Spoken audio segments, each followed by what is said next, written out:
The monk sat perfectly still as the emperor demanded his deepest wisdom. "I'll give you all the gold in my treasury," the emperor insisted. The monk simply smiled and said nothing. In that moment, he demonstrated the most powerful secret of Buddhist practice, one that social media has made us completely forget.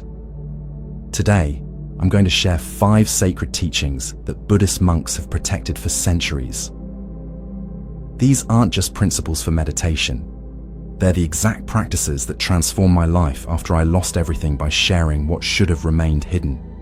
The third one especially changed everything for me, and I've never shared it publicly until now. Welcome to Moon Mind Temple. I'm so glad you found your way here. Today, we're diving deep into 5 essential aspects of your life that Buddhist teachings gently encourage you to safeguard. These aren't secrets to hoard, but rather treasures to protect, seeds of potential that need fertile ground and mindful cultivation to blossom. Consider this video your personal guide to navigating the complexities of modern communication with ancient wisdom. We will explore how certain things are best nurtured in the quiet sanctuary of your own heart, allowing you to cultivate a more peaceful, resilient, and truly authentic life. Let's begin with something incredibly precious: your inner peace. Imagine a pristine, still lake. Its surface reflects the world with perfect clarity, but a single pebble dropped into it creates ripples that distort the reflection. Our minds are much the same. True peace isn't found out there in the external world. It's cultivated within. It's the steady, calm center we learn to access despite the storms raging around us. But have you ever noticed how easily that inner peace can be disrupted?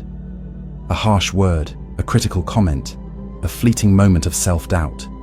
All these can send ripples through your inner lake, clouding its clarity.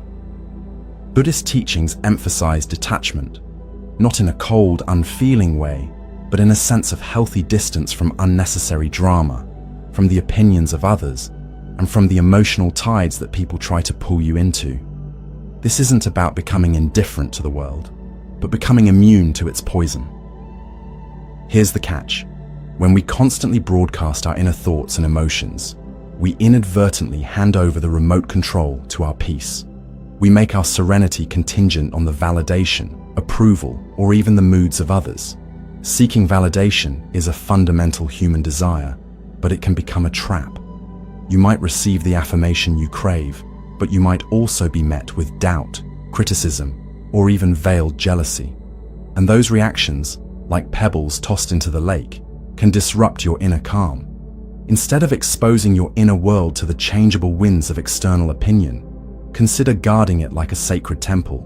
Share your kindness, share your wisdom, share your presence, but fiercely protect the serenity you've worked so hard to build. It's like protecting a delicate flame from the gusting wind. Now let's turn to the realm of thoughts. The Buddha famously said, "Your worst enemy cannot harm you as much as your own unguarded thoughts." Our minds are incredibly fertile ground. If we cultivate positive, compassionate thoughts, our inner landscape flourishes. But if we allow negativity to take root, it can quickly overgrow, choking the joy and vitality from our lives. It's all too easy to fall into patterns of complaining, criticizing ourselves and others, and dwelling on what's wrong. But each time we express negative thoughts, we not only burden ourselves, but also contribute to the collective negativity of the world. Words are potent, they can heal, but they can also wound, and once spoken, they cannot be unsaid. Let me share a classic Zen story. 2 monks, an elder and a junior, were traveling together. They came to a river with a strong current, where a beautiful woman stood, unable to cross. The elder monk, without a word, picked her up, carried her across, and set her down on the other side. The junior monk was scandalized, but dared not speak until they had walked several miles further. Finally, he couldn't contain himself. "How could you do that?" he exclaimed. "We are monks. We are not supposed to touch women, especially not like that." The elder monk simply smiled and said, "I left her at the river. Why are you still carrying her?" This story illustrates how easily we can cling to negative thoughts and judgments, carrying them long after the moment has passed. The elder monk acted with compassion and then released the situation. The junior monk, however, held on to the judgment, allowing it to poison his mind. This is why Buddhist teachings place such importance on right speech, speaking only what is true, necessary, and kind. Before sharing a thought, pause and reflect. Does this bring peace? Does it create suffering? If it doesn't uplift, it's often better left unsaid. Not as a form of suppression, but as an act of conscious cultivation of your mental garden. This isn't about becoming a Pollyanna, pretending everything is perfect. It's about consciously choosing to focus on solutions, on gratitude, and on constructive perspectives. Let's talk about vulnerability. It's natural, even essential, to seek support from others when we're facing challenges. We crave connection, understanding, and empathy. But here's a crucial truth. Not everyone who listens truly understands, and not everyone who smiles wishes you well. In our pursuit of connection, we can sometimes reveal too much, our weaknesses, our fears, our past mistakes, without realizing that not all ears are kind, and not all hearts are pure. Buddhism emphasizes self-awareness as the key to navigating this delicate terrain. Sharing our vulnerabilities can be incredibly healing, but doing so with the wrong people can lead to unnecessary pain. Some may judge you, others may use your words against you, and some may simply not care. True wisdom lies in discerning who is truly worthy of your trust, who has earned the right to hear your deepest fears and vulnerabilities, who will hold them with compassion and respect. I remember years ago, I was going through a particularly difficult time. I felt lost and confused, and I desperately wanted to share my struggles with someone. I confided in someone I thought was a friend, pouring out my heart and revealing my deepest fears. I quickly learned that their so-called empathy was nothing more than a thinly veiled opportunity for them to judge me and to try to feel superior. It was a painful lesson, but it taught me the importance of carefully choosing my confidants. Before opening your heart, ask yourself, is this person truly capable of understanding my struggles with compassion? Or am I exposing myself to unnecessary harm? Share wisely, and remember that your deepest wounds should only be entrusted to those who will treat them with utmost care. This doesn't mean becoming closed off or suspicious. It means cultivating discernment, learning to recognize genuine empathy, and protecting your emotional well-being. Now, let's delve into the realm of future plans. The Buddha taught that attachment to the future leads to suffering. When we become overly attached to specific outcomes, we set ourselves up for disappointment and frustration. When we speak too much about our goals, we create expectations, not just for ourselves, but also in the minds of others. And when expectations rise, so does the pressure to succeed. Many people share their dreams in the hopes of gaining support and encouragement. However, premature words can sometimes invite doubt, criticism, and even jealousy. The more we talk, the more we open the door for external opinions, distractions, and negative energy that can shake our confidence and derail our progress. Instead of broadcasting your plans, consider letting your actions speak for you. Move in silence, work with focus, and let your success be the announcement. The most powerful achievements are often those that surprise the world, not those that are declared long before they happen. Imagine a gardener planting a seed.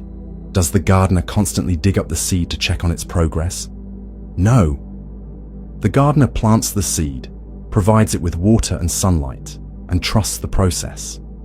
The gardener understands that the seed needs time to germinate in darkness before it can sprout and grow. Our dreams are like those seeds.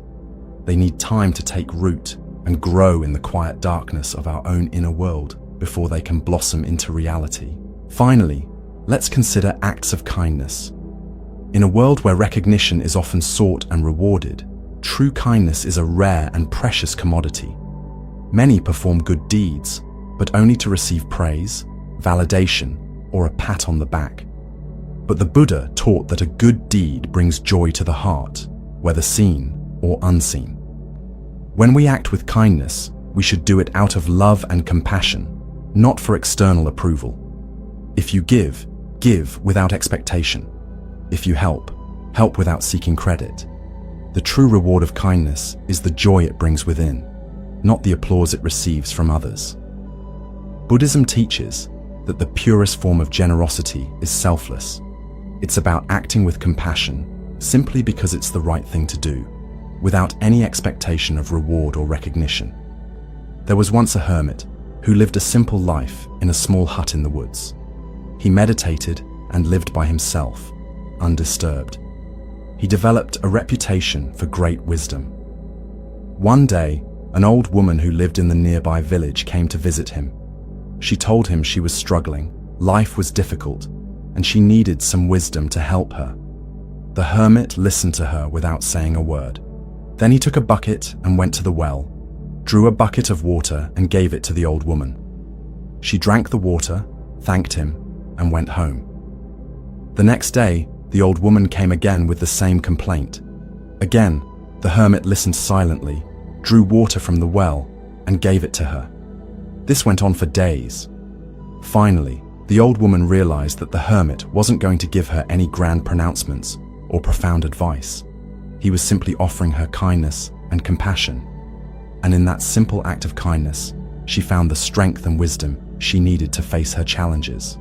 So, the next time you perform an act of kindness, let it be a silent offering to the universe.